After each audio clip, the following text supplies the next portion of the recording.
Buenos días, Daniel. Primero que nada, quiero pedir tu permiso para grabar nuestra conversación de hoy sobre la historia de la colectividad de Posada. Por supuesto que sí, ningún problema. Bueno, muchísimas gracias. Daniel Esperanza vive en Posadas y está grabando desde ahí.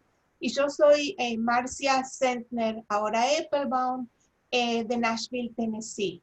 Hoy es el 29 de agosto del 2020. Y yo solo quiero decir unas palabras porque Daniel fue mi vecinito en Ayacucho 598. Nosotros nos mudamos a Ayacucho 598 cuando yo tenía 7 años y creo que Daniel tendría 3 o 4. Para que tengan una idea, no me acuerdo qué año habrá sido eso, 1950. 59, 60, por ahí. 60, por ahí. Bueno, no que queremos descubrir cuántos años tenemos ni nada de eso. Bueno, mis pequeños recuerdos de Daniel era que era el nene más lindo que yo vi hasta entonces. Un nene precioso. Era rellenito. Y otra cosa que me acuerdo, Daniel, y a lo mejor me lo podés aclarar, vos cantabas y al final decías Cian Trian, Trian Cian. ¿No te acordás de eso? No.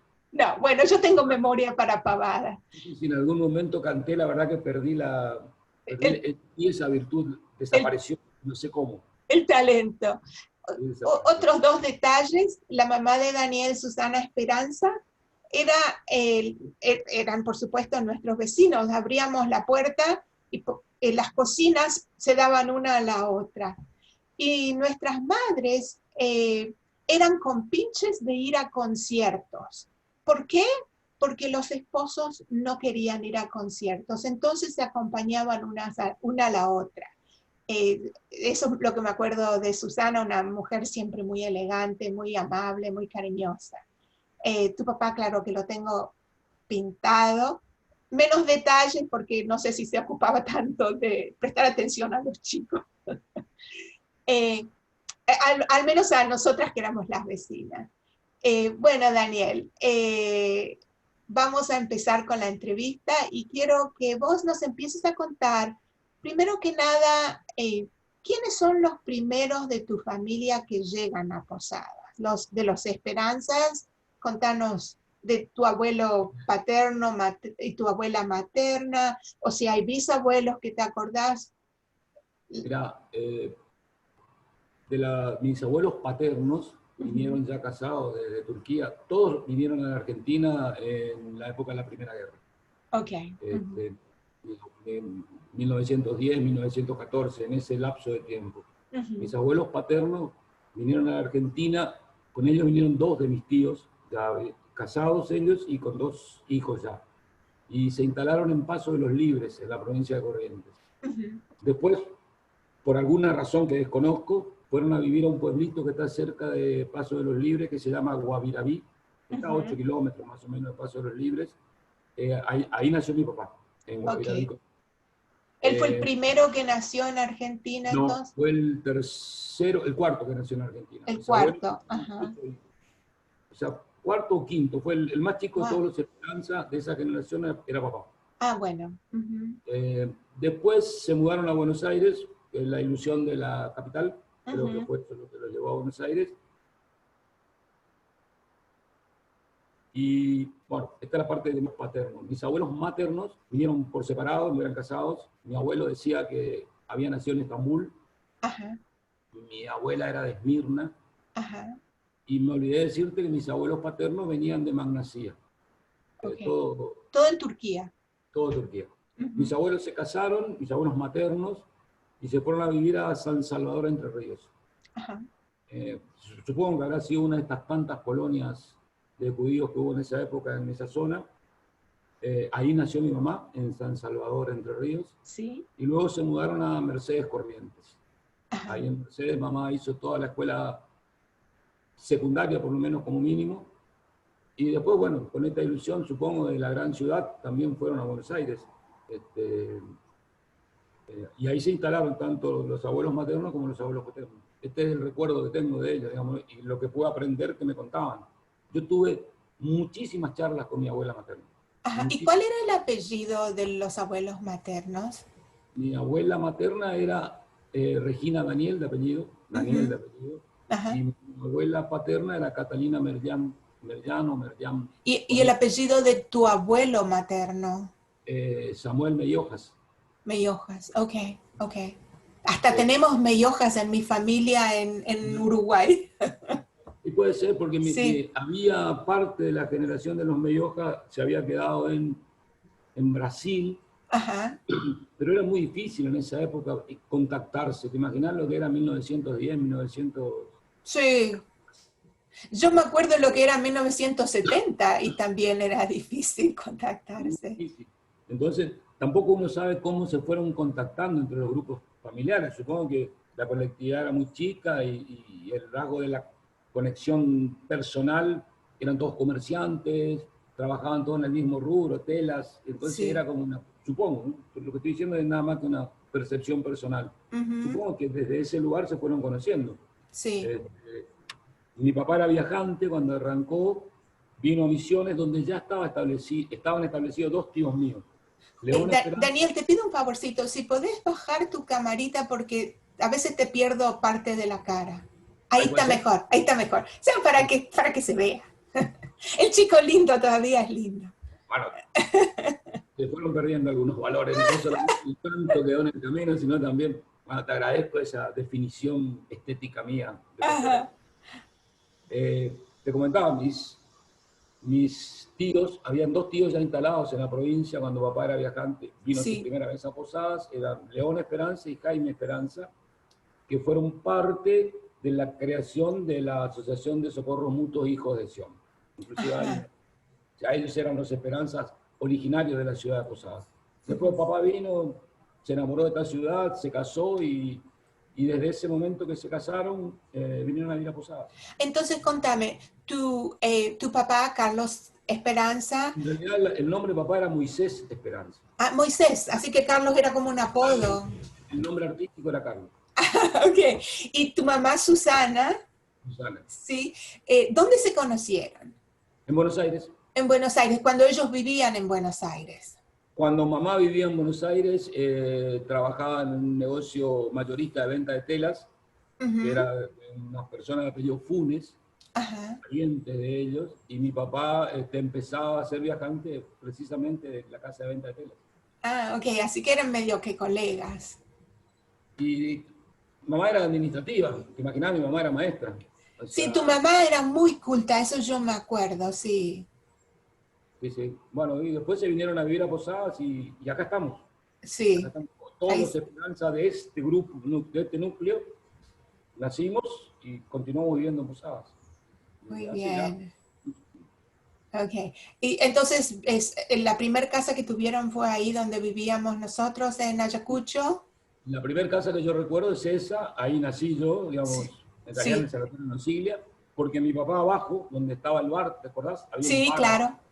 Al lado había un local muy chico, ahí empezó el negocio de mi papá de venta de tela que se llamaba Ciudad de Venecia. Ahí arrancó la actividad comercial de mi papá en Posadas. ¿Ciudad de qué? Ciudad de Venecia. Ah, de Venecia. Y así se llamaba el negocio después en la otra calle también. En la calle San Lorenzo, exactamente. Claro, sí me acuerdo. Cuando empezó a crecer económicamente, bueno, obviamente lo que hizo fue trasladar su pequeño emprendimiento a un lugar más céntrico, donde probablemente la actividad económica era mayor. Sí. Las posibilidades también. ¿Y era el negocio ese donde después hicieron como una librería al lado del...? Porque en la esquina estaba el negocio de Aaron Chait. Después estaba la entrada a nuestra casa, después estaba el bar y después ahí creo que hicieron una librería. Sí, tenés razón, una librería que era de los Escalada. Ajá, sí. Y este señor tenía hijas que tenían farmacia, no muy lejos también. Una vuelta en la esquina de San Lorenzo y Tucumán. Tucumán, sí, ahora sí estamos ubicados. Y al lado entonces venía la casa de los Chemes, que eran los dueños de casi toda la cuadra, ¿no? Eran los dueños del edificio y don Fidel Cheme era el cónsul del Líbano. Sí, claro, sí. Vos eras el preferido de la tía María. Yo, la verdad que eso, yo me acuerdo de María, sí, es cierto, yo tuve mucho trato y muy buen trato con María, a Sí, pesar de que nadie la quería. era loquita. Tenía algunos arranques así medio... Sí, sí. Pero María fue maestra, me parece, también. También era una persona que trabajaba y hacía... Sí, sí, era la sobrina de don Fidel Cheme, Sí, sí, y sí, eran los dueños de casi toda la cuadra, porque sí. después de la casa de los Cheme venía la casa de los Legendre, había un Claro, el médico, doctor Legendre, me y acuerdo. después en la esquina estaba un almacén muy grande que yo no me acuerdo de quién era. Granja Las Colonias, y mi papá en su tiempo fue socio también de ahí. Los Magram, había mucha gente, una sociedad muy grande de paisanos todos. Exactamente, Granja Las Colonias, sí me acuerdo. Y Exactamente. 21 de los que trabajaba ahí era Goyo Royburg. Sí, claro, claro, claro. Qué cantidad de Bueno, cosas que pasaron, ¿no? Y la verdad que cuando uno tiene la posibilidad de recordar estas cosas de la infancia, que las sí, puede compartir mucho más con alguien que estuvo en ese lugar, ¿no es cierto? No es fácil. claro, Yo cuento mi casa y me miran como diciendo, ¿qué me hablas? Yo claro, siempre les cuento que cuando vivíamos ahí, la calle de Ayacucho era de tierra. claro. Y Después la pavimentaron después la pavimentaron y Tucumán seguía siendo de tierra. por un buen tiempo, sí. O sea, pasando Tucumán hacia la avenida Mitre, estaba el almacén por mayor de mis tíos, donde Ah, trabajaba mi papá. ajá, Y todavía en esa época, seguramente te acordás, porque a la Granja Las Colonias le habrá pasado lo mismo, la mercadería que venía de Buenos Aires venía en tren y la traían en carro hasta ese lugar. ¿Te sí. acuerdas?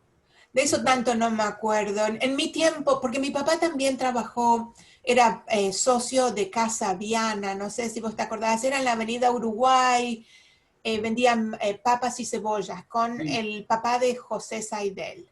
me acuerdo. Y eso fue hace mucho. Después, de alguna forma, las sociedades como que se juntaron hasta que la granja Las Colonias quebró. Y ahí es cuando nosotros nos fuimos porque mi papá ya no tenía ocupación ahí y había que ver por otros lugares. Eso pasó más o menos 65 o 66, Sí.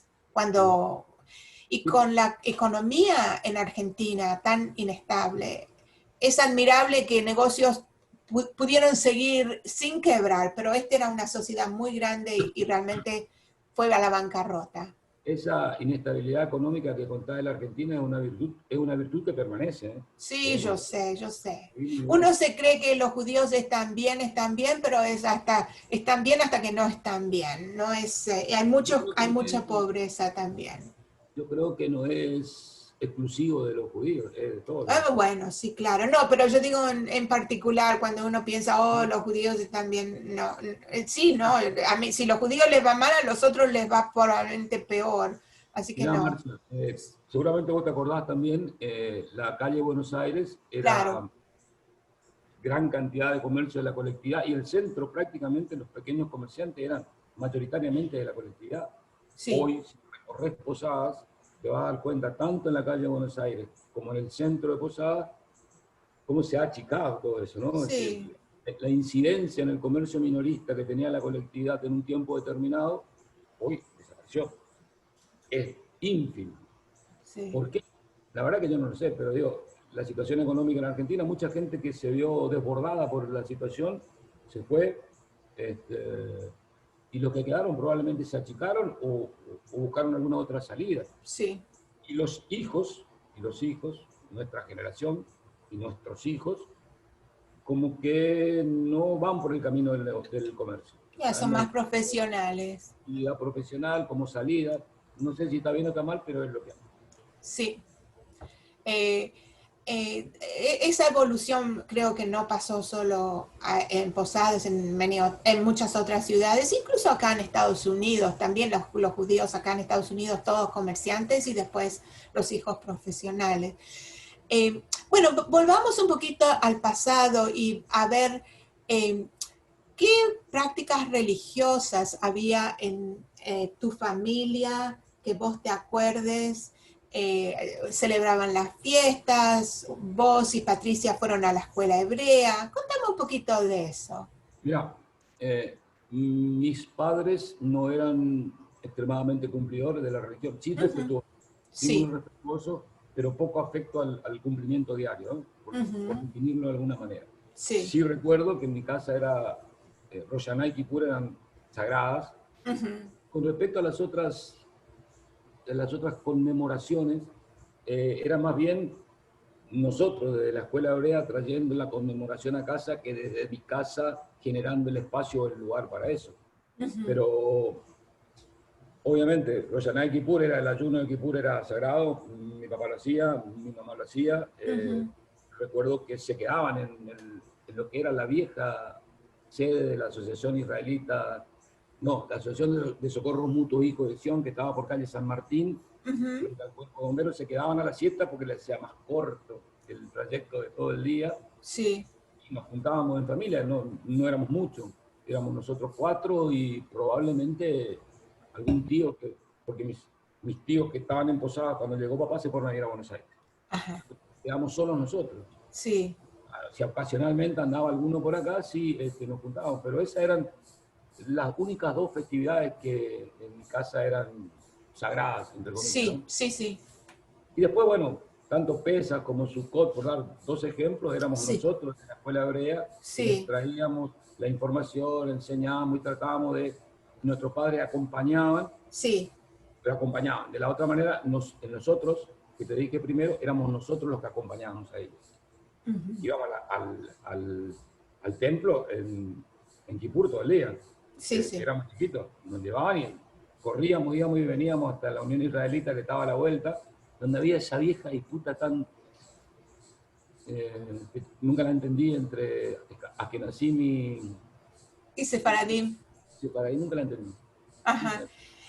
¿Sabes qué gente está hablando de esto? Y muchos dicen, después cuando esté toda la información recopilada, a lo mejor vamos a llegar a una conclusión, pero hay algunos que dicen que recuerdan que no era una gran disputa, era más que nada, se quisieron separar en su tiempo por las diferencias de ritual, el idioma diferente, los rezos diferentes, y estos europeos que llegaban de Europa posiblemente no se sentían cómodos con los rituales sefaradíes que son diferentes.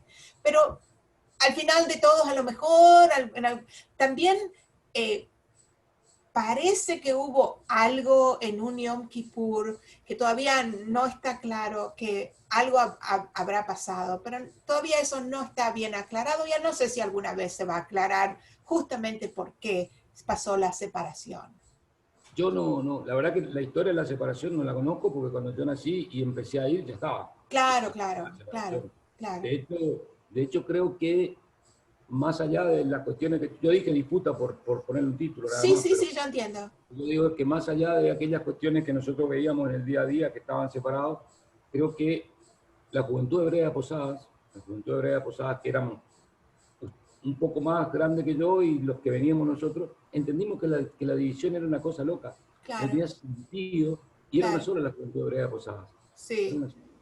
Entonces yo creo que desde ese lugar se empezó a gestar. Obviamente tuvo que pasar un tiempo, se empezó a gestar lo que hoy es la comunidad. Sí. Y personalmente participé, creo que fue la única vez que participé en la directiva de la colectividad. Fue el presidente Roberto Alfisi, fue el secretario. ¿Es el hermano mayor de Marcos Luis? Sí. Él falleció, ¿verdad? Falleció hace bastante. Qué lástima. Sí. Fuimos los impulsores de esta unión. Deben estar las actas por ahí seguramente, inclusive las asambleas. Fuimos muy criticados, pero estábamos convencidos que este era el camino, que no había otro camino. Porque a medida en que la gente se fue dispersando en cada sector, se fueron muriendo, cada vez éramos menos. Y desde ese lugar había que generar una cosa que al final, con el paso del tiempo, te das cuenta que las diferencias en los rituales no eran tales. Bueno, te voy a decir una cosa, Daniel. Muchos de los europeos ya no estaban. Y los hijos tenían como el ritual de segunda mano, entonces no estaban tan aferrados, me parece.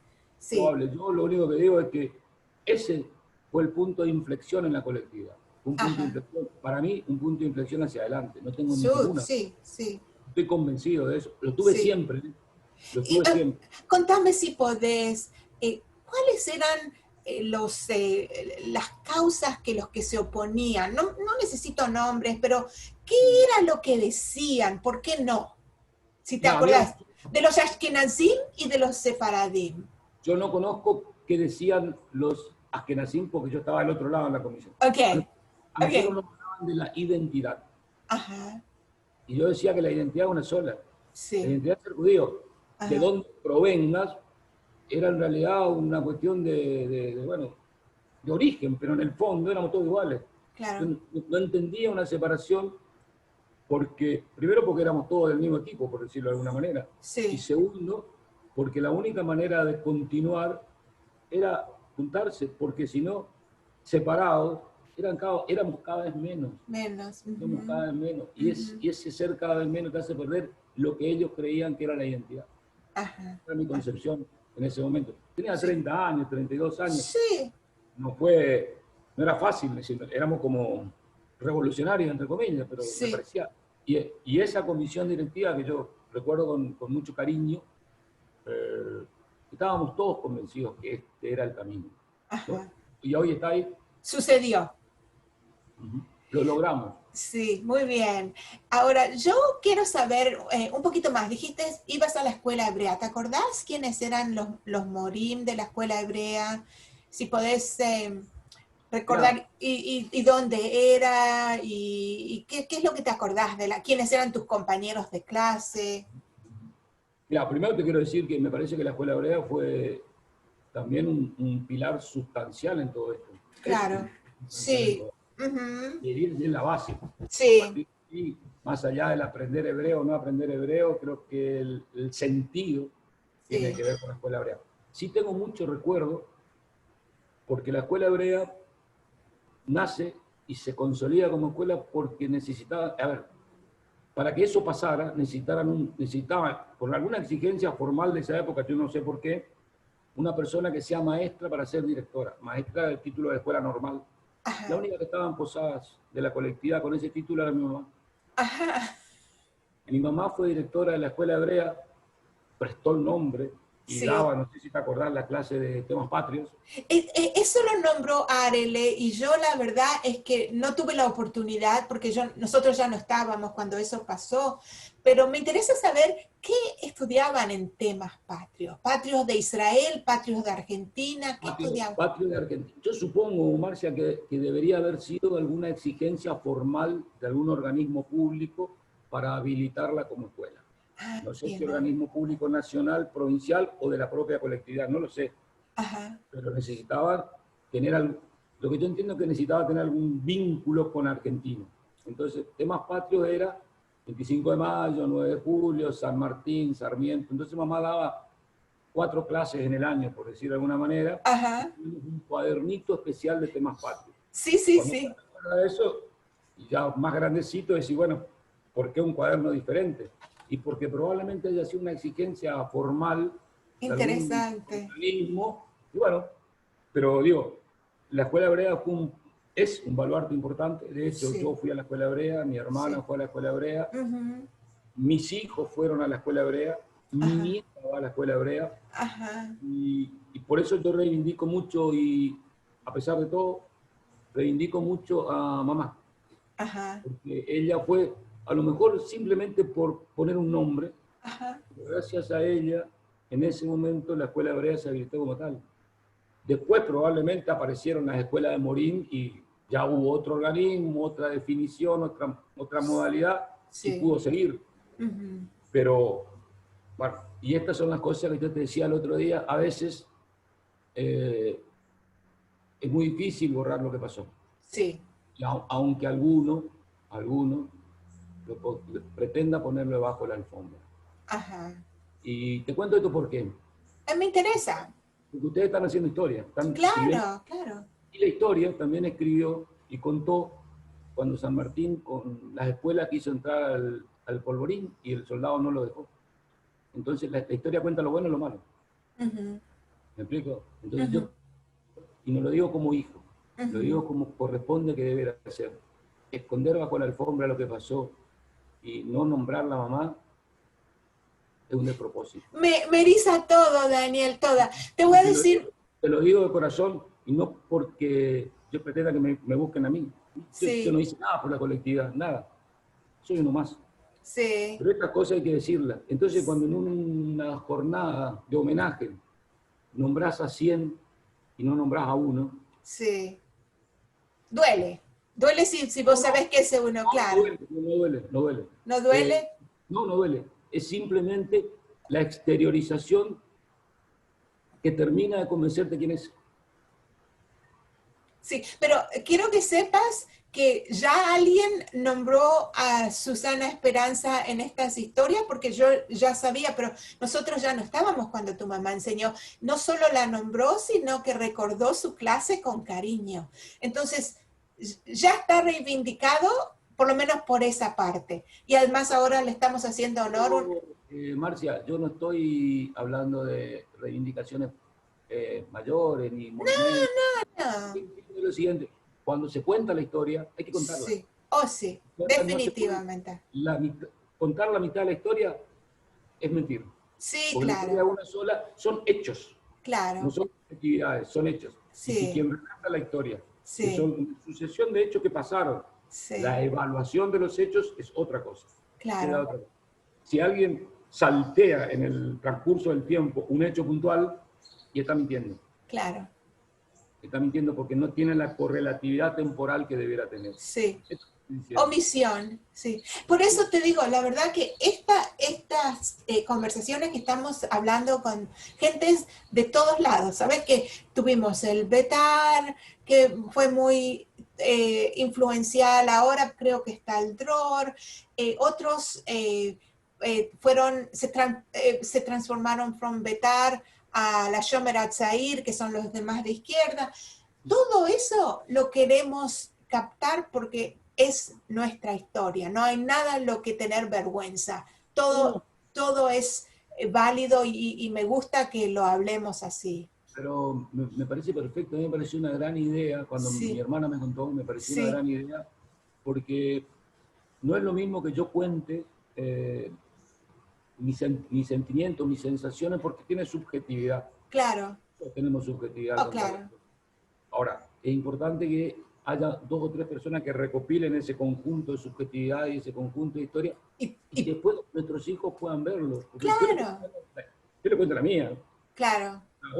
Yo le cuento mi historia y le cuento, pero no sabe cómo nació esto, que éramos 4 gatos locos, que estaba el cuerpo bombero enfrente, que cruzábamos a ver cómo salían los bomberos corriendo, que corríamos en la fiesta, corríamos hasta allá, a Rusia, le decíamos, nos íbamos a Rusia. Claro, a ver a los rusos, ¿qué hacen los rusos? Es bueno que los chicos conozcan una compilación de todo esto. Bueno, sí, me parece genial. Ahora, contame la relación con Israel.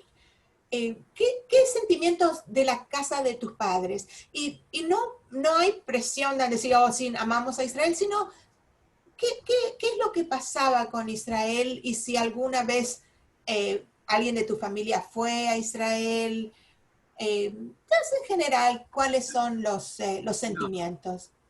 Mira, hoy los medios de comunicación que tenemos hoy habilitan a ver a Israel como algo mucho más cercano. Israel era una cosa muy lejana. Sí. Hace 50 años atrás Israel era lejano, muy lejano, y te diría que casi inaccesible en términos de contacto, porque era un misterio lo que pasaba hoy. En este momento yo por la pantalla y pongo Israel y sé lo que está pasando. Claro. En ese momento era una cosa que estaba ya tan lejos, que había que ayudarla porque había campaña unida y había que ayudarle con unos pesos, pero te diría que era una utopía. Sí. Para mis padres era una utopía. Ellos no pudieron, no conocieron. Mamá sí conoció Israel. Mi papá falleció sin conocer Israel.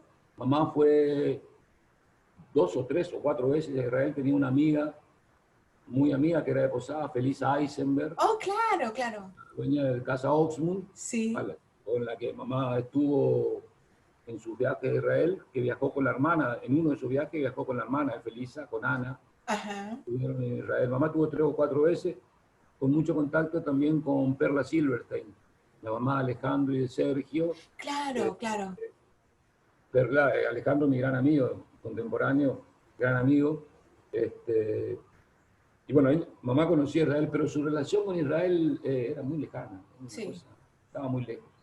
Nosotros sí fuimos, yo fui creo que 2 o 3 veces, mi hermana también fue, y mi sobrino, el hijo de mi hermana, es el más apegado de todos a la religión.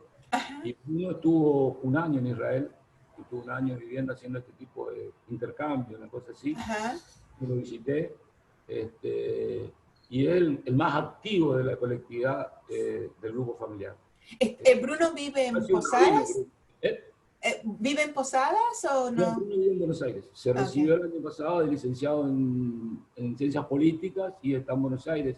De hecho, bueno, agarró la pandemia y está allá, ¿no? Sí, No claro. puede venir. Sí. A Pero todos es el los... más apegado a la religión y a Israel. O sea, que tiene un Entiendo. vínculo afectivo con Israel. Lo nuestro Ajá. sí, es un espacio de referencia, te diría. Sí. Pero no mucho más que eso. Ahora, ¿vos estudiaste dónde tu Eh, carrera profesional? Yo estudié, bueno, la primaria y la secundaria en Posadas, en la número 1. Te cuento para que quede grabado para la posteridad, fui abanderado en la escuela número 1, Uh. que lo sepan. La escuela secundaria en la Escuela de Comercio de Posadas. Déjame interrumpir un minuto.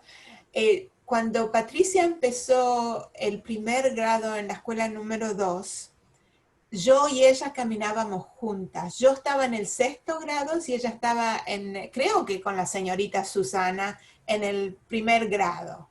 Y eso no me voy a olvidar que entrábamos a la 1 y yo y Patricia caminábamos y nos dábamos la mano para cruzar la calle porque ella era chiquita. O sea, eso para que quede en la historia.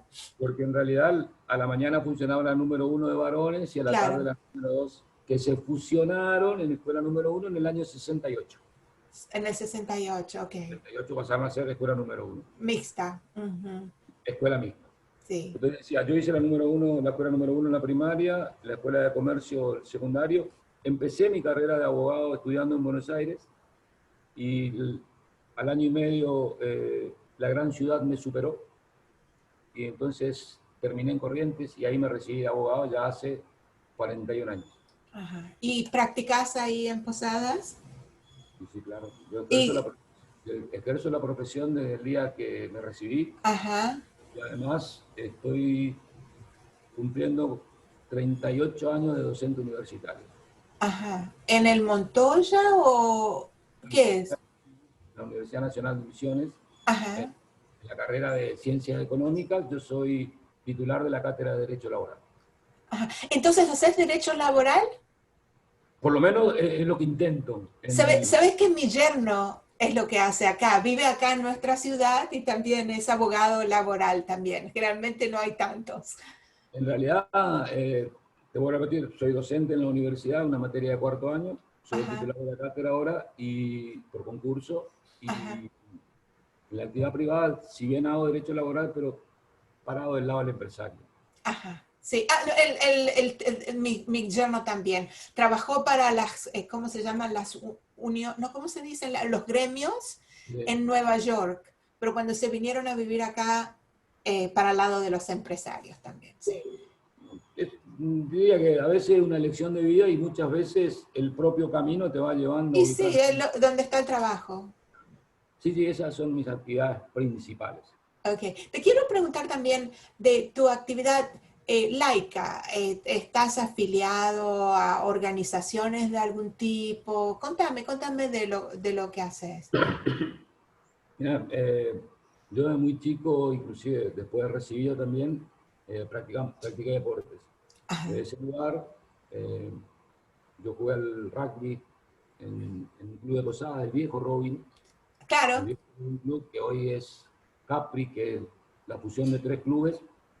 Y mi actividad laica, en todo caso, fue ser presidente de ese club durante 3 periodos. Yo fui Ajá. presidente de lo que hoy es el Capri durante 3 periodos. No consecutivos, sino alternados, sí. Me tocó épocas buenas y épocas malas y hemos hecho creo que un buen trabajo y hoy está el resultado ahí. Sí, ese fue mi mayor actividad desde el punto de vista laico, ¿no? Ajá.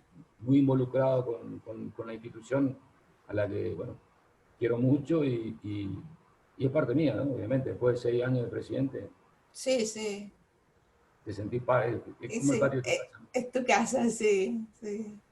Pero además, para recordarlo a mi viejo también, debo decir que mi papá fue presidente de Mitre, del Club Mitre en Posadas, Ajá, y fue el que construyó e inauguró la cancha de Mitre. ajá. Contanos para los que no saben, porque gente puede ver esto y no sabe qué era el Club Mitre.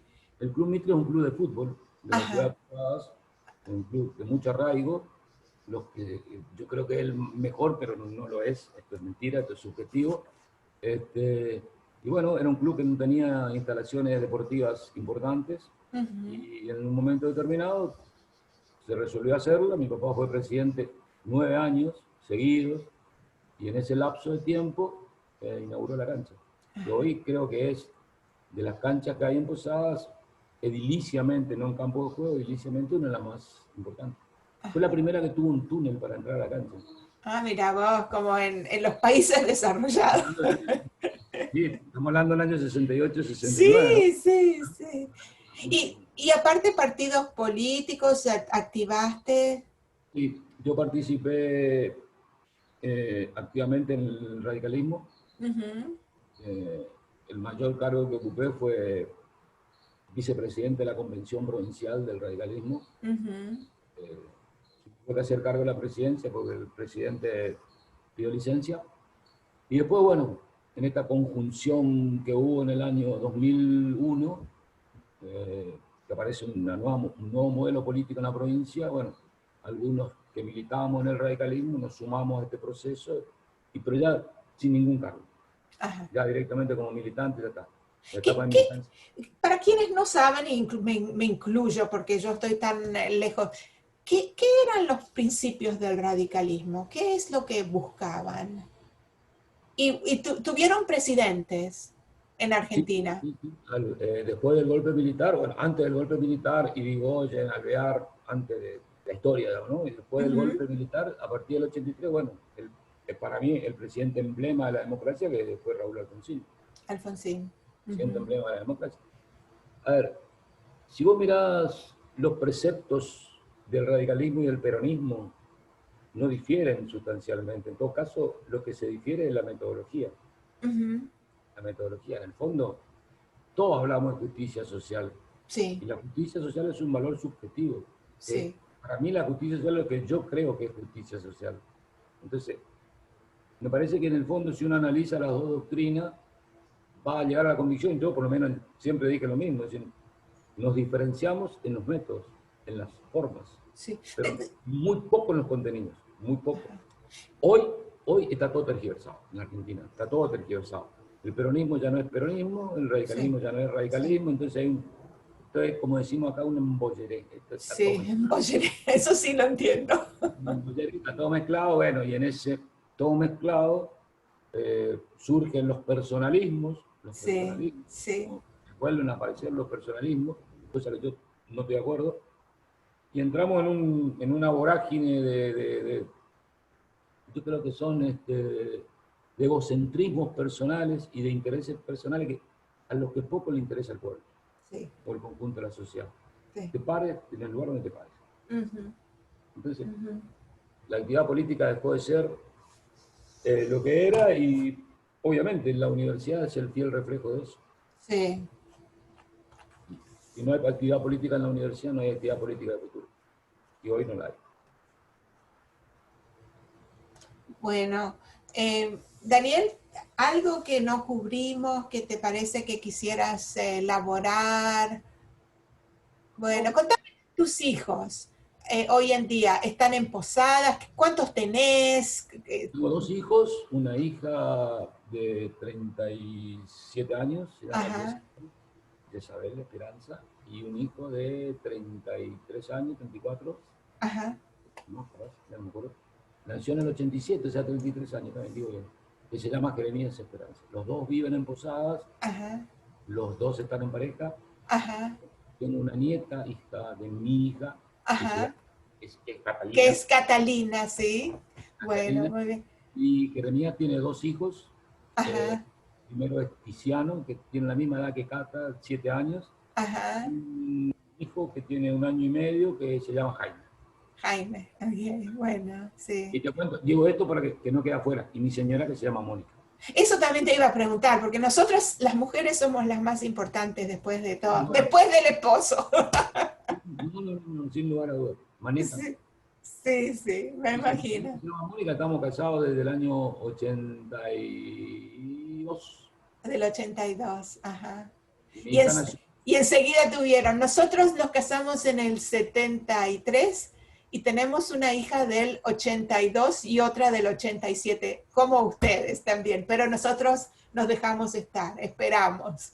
No, mira, nosotros nos casamos el 30 de diciembre del 82 Sí, y 10 de diciembre del 83, el día que la Argentina recuperaba la democracia, la ajá. asesina Raúl Alfonsín, ese día nació mi hija.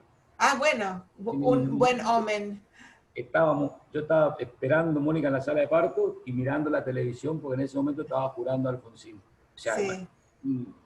fueron 2 cimbronazos en la vida, ¿no? Mi primer hijo o hija y la vuelta a la democracia.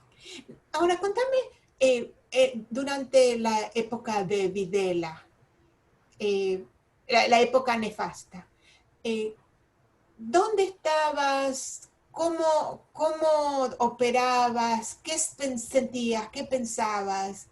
¿Tenías miedo? Mira, a mí me agarra el golpe, la noche del golpe, yo estaba en Corrientes estudiando, Ujú. y de la noche a la mañana cerraron la facultad. Ah, Argentina tenía había todo si bien la información no era en tiempo real como es ahora, todo, la radio más o menos teníamos idea de que había un caldo de cultivo para la modificación de la situación. A mí me agarran Corrientes, cierran la facultad, cierran las rutas y bueno, tuve que volver a Posadas y me quedé hasta el mes de septiembre, donde empezaron lentamente a abrirse la universidad, las clases, ¿no? Pero sin lugar a duda que el miedo era un valor importante. Eh, Durante mi primer año de facultad que la hice en Buenos Aires, yo me acuerdo que 75, te estoy hablando, 74, 75. ujú. Entraban las motos de los policías a la facultad de Derecho, era cualquier cosa. Claro. Y ahí el miedo de mis padres y mi propio miedo me hizo venir a un lugar más cercano, porque la Ujú, realidad. Pero ujú. pasó muy mal la Argentina en ese tiempo. Pasó muy mal. Sí, sí, Pasó sí, muy mal. Por suerte, eh, zafamos. sí, Zafamos sí. porque podías ser víctima, digamos, en los conceptos que ellos entendían que eran los malos, y podías ser víctima por anexión, es decir, te tocó. Sí, Y tocó. sí, Entonces, ellos identificaban a los malos, pero además había gente que para ellos no eran malos, pero de paso también ligaban, ¿no? Es sí. una realidad. Y creo que los judíos fueron, ¿cómo se dice? En cierta forma, un foco para ellos. Yo tengo amigos judíos de Buenos Aires que, fueron tirados de los aviones, como se pasó. Sí, seguramente que sí. Yo, la verdad que muy puntualmente de esa parte de la historia no me he ocupado, trato de Sí, borrarla. sí, Lo que sí digo es que eran un grupo peligroso, sí, éramos un grupo peligroso, los judíos eran un punto, pero siempre, como en todos los casos, había un judío oficial, sí, que sí, era la pantalla para decir, no, que no los perseguimos. sí. Bueno, bueno, Yo creo que muchas veces lo que pasamos esa época pretendemos no acordarnos. O sea, sí, yo pretendo dejarla de lado, porque